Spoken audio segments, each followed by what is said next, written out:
Halo anak-anak, Assalamualaikum. Apa kabar semuanya? Mudah-mudahan kalian semua dalam keadaan sehat walafiat.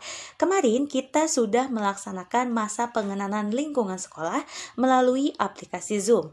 Nah, untuk kegiatan pada hari ini kita masih melaksanakan masa pengenalan lingkungan sekolah atau MPLS.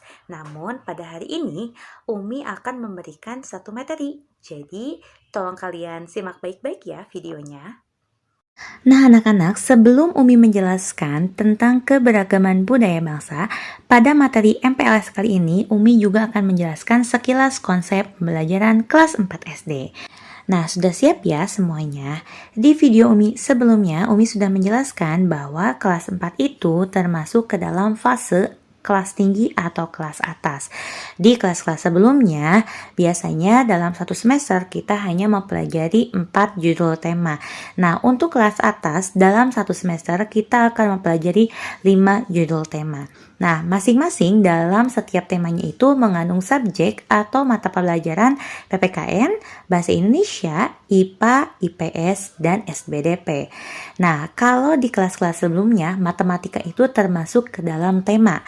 Nah, dimulai dari kelas atas atau dimulai dari kelas 4 ini, matematika merupakan subjek yang parsial atau terpisah. Jadi, nanti kalian persiapkan ya antara buku tulis tema dan buku tulis matematika. Umi harapkan kalian tetap dan selalu semangat dalam belajar. Semangat ya! Nah, untuk selanjutnya kita akan membahas tentang keberagaman budaya bangsa, materi yang ada di tema 1. Kalian sudah siap? Kalau kalian sudah siap, kita akan mulai.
Nah, setelah kalian melihat video tentang keragaman budaya yang ada di Indonesia, ternyata kita menyadari bahwa bangsa Indonesia ini sangat besar dan sangat luas. Masing-masing daerah atau masing-masing provinsi memiliki keberagaman atau perbedaan budaya yang sangat banyak. Nah, hari ini kita akan membahas tentang keragaman budaya bangsa yang ada di Indonesia. Bentuk-bentuk keragaman budaya di Indonesia. Nah, seperti yang sudah kalian lihat di video sebelumnya bahwa Indonesia ini memiliki beragam sekali bentuk kebudayaan dikarenakan karena wilayah Indonesia ini sangat luas. Nah, dari wilayah yang sangat luas itu terbagi menjadi beberapa provinsi atau daerah ya. Nah, masing-masing daerah itu memiliki suku bangsanya masing-masing. Misalnya dalam satu pulau terdiri dari beberapa suku bangsa. Adapun contoh suku bangsa yang ada di Indonesia, misalnya di Pulau Sumatera ada suku Batak, suku Minangkabau, suku Aceh. Kalau di Pulau Jawa dan Bali misalnya ada suku Jawa, suku Sunda, suku Betawi, suku Bali. Di Pulau Kalimantan ada suku Dayak, suku Banjar, suku Melayu. Di Pulau Sulawesi ada suku Bugis, suku Minahasa, suku Buol. Di Pulau Nusa Tenggara ada suku Sasak, suku Sumba, dan suku Dawan. Nah, kalau di Kepulauan Maluku dan Papua ada suku Tobelo, suku Dani, dan suku Asmat. Nah, sekarang Umi bertanya kepada kalian, kalau kalian berasal dari suku mana? Mungkin ada yang dari suku Sunda atau suku Jawa ya. Nah, yang kedua ada keragaman bahasa. Bahasa adalah alat komunikasi yang digunakan oleh manusia. Bahasa yang digunakan setiap suku bangsa itu berbeda-beda tergantung dari daerahnya atau letak tempat tinggalnya. Misalnya bahasa Batak itu kan dari daerah Sumatera. Nah, kalau bahasa Sunda berarti dari Jawa Barat.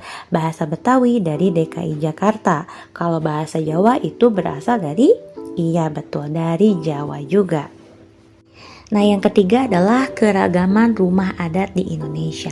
Di setiap provinsi atau di setiap daerah yang ada di Indonesia ini memiliki rumah adat yang berbeda-beda tergantung dari kondisi geografis yang daerah itu miliki. Contohnya, kalau rumah joglo ini berasal dari daerah Jawa Tengah. Nah, kalau rumah gadang ini berasal dari Sumatera Barat atau Padang ya. Nah, kalau rumah honai ini berasal dari daerah Papua. Yang keempat adalah keragaman tarian. Tari adalah salah satu bentuk kesenian yang memadukan antara gerakan tubuh dan iringan musik. Contohnya ada tari kecak Bali. Nah, kalau dari Sunda ada apa? Iya betul, ada tari jaipong ya. Betul. Nah, ini adalah contoh tari cendrawasih yang berasal dari Bali. Ada juga tari perang yang berasal dari Papua dan ada tari jaipong berasal dari Jawa Barat. Yang kelima ada keragaman pakaian tradisional. Pakaian adat atau pakaian tradisional merupakan pakaian khas suatu daerah, biasanya digunakan dalam upacara adat. Misalnya bundokan duang dari Sumatera Barat atau Padang, kemudian baju beskap dari Jawa Tengah, dan ada payas dari Bali. Nah, masing-masing daerah itu pasti memiliki keragamannya masing-masing. Yang keenam ada keragaman senjata tradisional. Senjata tradisional digunakan sebagai pelengkap pakaian adat. Nah, ini adalah senjata rencong yang berasal dari Aceh, kemudian ada keris yang berasal dari Jawa, ada tombak trisula yang berasal dari Sumatera Selatan. Nah, yang ketujuh ada keragaman alat musik tradisional. Setiap provinsi atau setiap daerah memiliki alat musik tradisionalnya sendiri dan cara memainkannya juga sangat beragam. Contohnya ada tambo dari Aceh, ada angklung dari Jawa Barat ya, berasal dari bambu, betul. Kemudian ada tifa dari Papua. Nah, ini contohnya keragamannya. Suku Betawi ini memiliki pertunjukan khas yaitu ondel-ondel. Kalau di Sunda misalnya ada kuda lumping, ya ada sisingaan dan sebagainya. Nah, di tugas masa pengenalan antar guru dan siswa, Umi pengen tahu lebih lanjut tentang kehidupan kalian ya. Jadi coba kalian ceritakanlah yang pertama nama lengkap kalian, kemudian asal daerah kalian berasal dari mana. Misalnya dari Jawa, dari Jawa Barat, Jawa Tengah, Jawa Timur dan sebagainya. Kemudian yang ketiga, coba kamu ceritakan kebudayaan dari daerah tempat asal kamu yang membuat kamu tertarik. Misalnya boleh seni musik, seni tarian, makanan tradisional, pakaian daerah, dan apapun itu yang membuat kamu tertarik. Nah, tugas masa pengenalan ini dikirim boleh melalui rekaman suara atau berupa video ya. Nah, sebagai contoh, Umi juga mau memperkenalkan diri. Halo anak-anak, perkenalkan, nama Umi adalah Rahayu Dwi Lestari. Kalian boleh memanggil Umi, Umi Ayu. Umi berasal dari daerah Jawa Barat, yaitu Kabupaten Bandung dan sukunya Sunda. Budaya yang membuat Umi tertarik adalah tarian tradisional khas suku Sunda, misalnya tari topeng, tari wayang, tari merak yang memiliki unsur-unsur gerakan juga alunan musik. yang membuat Umi sadar bahwa Indonesia ini sangat kaya ya. Sekarang giliran kalian ya ceritakan tentang diri kalian. Tetap semangat ya. Wassalamualaikum.